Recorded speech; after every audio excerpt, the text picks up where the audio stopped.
Our biannual transportation forum is organized and conducted by our Transportation Advisory Group, also called TAG, and a lot of people who are involved and engaged in that group have been very helpful in putting this together. My name is Terry Bergen. I'm the mobility coordinator, and I work with the Transportation Advisory Group to identify challenges in our community related to transportation and try to find solutions.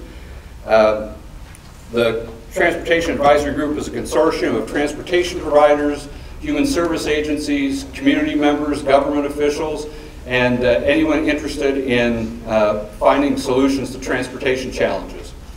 Our mission, for those of you who aren't familiar with the group, is to make sure all citizens are informed of and have access to coordinated transportation services that promote independence and enhance the quality of life. Kind of a mouthful, but that's what it is. Before we get started, I need to thank a few people. Certainly our sponsors today, the Iowa Department of Transportation Office of Public Transit and Lynn County. They provide the financial support to allow us to do things like, provide food and videotape and promote the event and fly in a speaker. And so please take a minute with me and thank the Iowa Department of Transportation and Lynn County.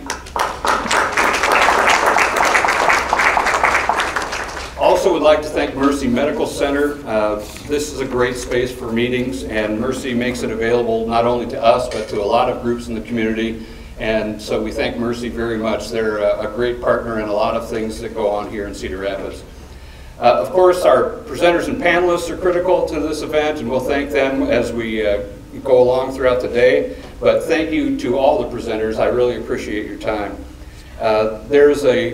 The Transportation Advisory Group has an executive committee, and the executive committee really helped me putting this event together. So I want to just recognize them. Mike Barnhart and Kay Fisk with Horizons and Neighborhood Transportation Service, Brad Brower from Cedar Rapids Transit, Brock Grennis from East Central Iowa Council of Governments, Tom Hardikoff from Lynn County Lifts, Ashley Zitzner with United Way of East Central Iowa, and Ann Hearn with Lynn County Community Services. Thank you all very much, and if we could give them all just a quick round of applause for all their hard work.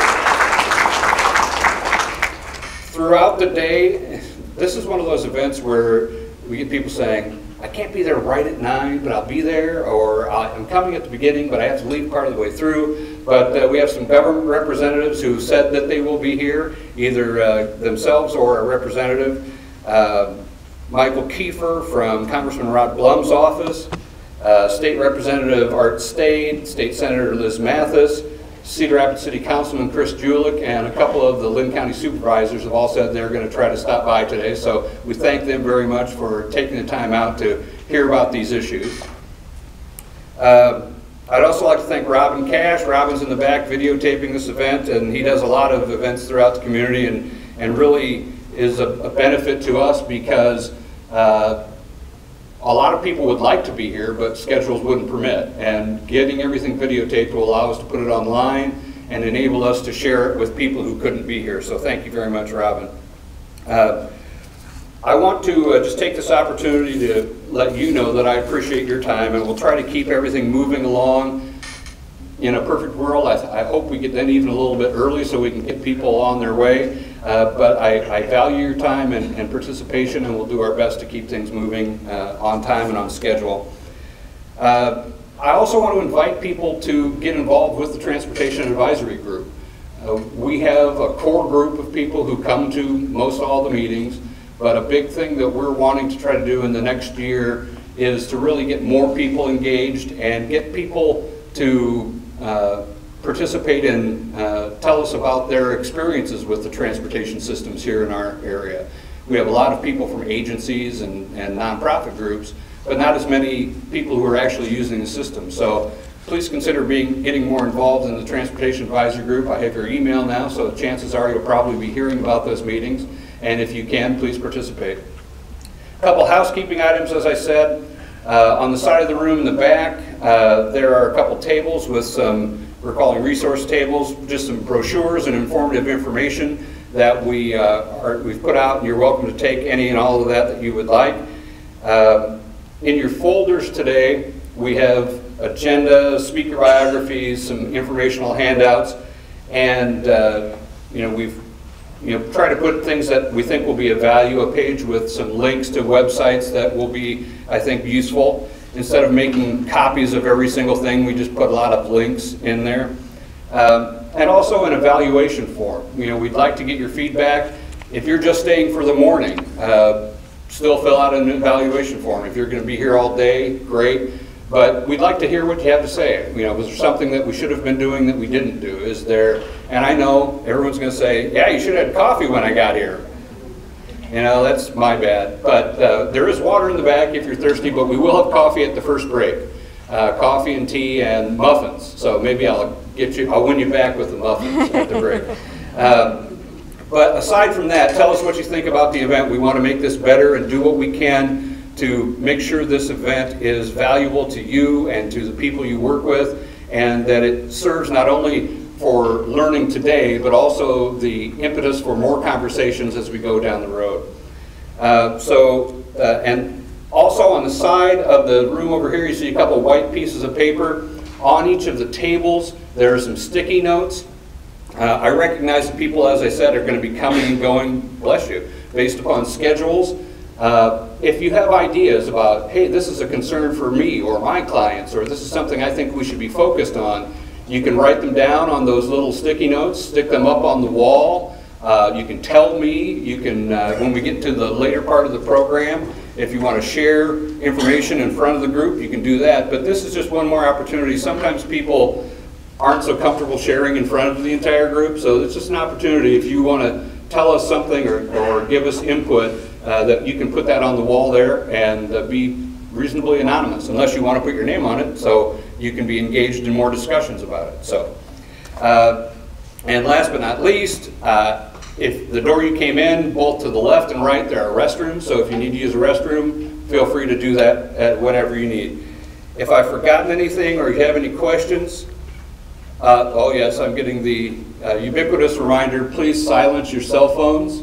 I'm guessing that we'll still have one. It'll somebody will come in late and they'll be the one that forgot. So, but please silence your cell phones. If I've forgotten anything, come get me at the break and I'll make sure that we address any questions you have. And then I think that's it. So, without any further ado, I'd like to give us some welcome from our host here today. I'd like to introduce Rebecca Jacobs, Senior Director of Mercy Medical Center's Continuum of Care. She's here this morning to welcome us and share a little bit about what she does at Mercy. And so please help me in welcoming Rebecca Jacobs.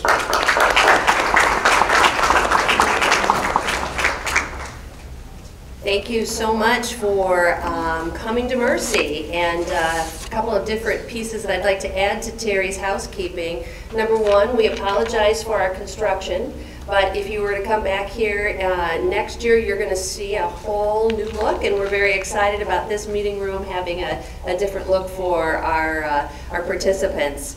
So the other piece is that there is an uncommon grounds just outside across the hall that if you would like to have some coffee right now, our volunteers do an amazing job in competing with Starbucks, okay? So that's my plug there. So as Terry mentioned, I'm the Senior Director with the Continuum of Care Department, and really what that means is that I have about 40 employees that work both on the inside of the house as social workers and care coordinators, and on the outside of the house is care coordinators. And so we are very much involved in discharge planning. We are very much involved in transitional care planning. So what do those two terms mean? And where do you guys fit? Very important to the acute care stay, our average length of stay across this entire group of folks that we get the pleasure of working with is about 3.2 days. That's how long on the average. Now you've got the caveat of someone who's coming here for an orthopedic, so an elective joint replacement, it's 1.8 days. So again, you guys become extremely important in that discharge planning process, because we need not only a very safe transportation of our patients back to their home environment, and the expertise that you bring to us, the timeliness of coming to pick up our patients, obviously the care that you provide, because these folks don't feel well when they enter your vehicles and you're helping them to go back to their home environments. And so we appreciate that a great deal. So again, the call that we make to the cab companies, the call that we make to the van for special transportation needs for wheelchair, those are very important in terms of the timeliness and the responsiveness that you provide for our patients. So thank you very much for that. From the transitional care planning, my staff is doing a lot with patients now in the community setting that need to come back to the healthcare system, because now it is the follow-up appointment that we need to make sure that the patient gets to.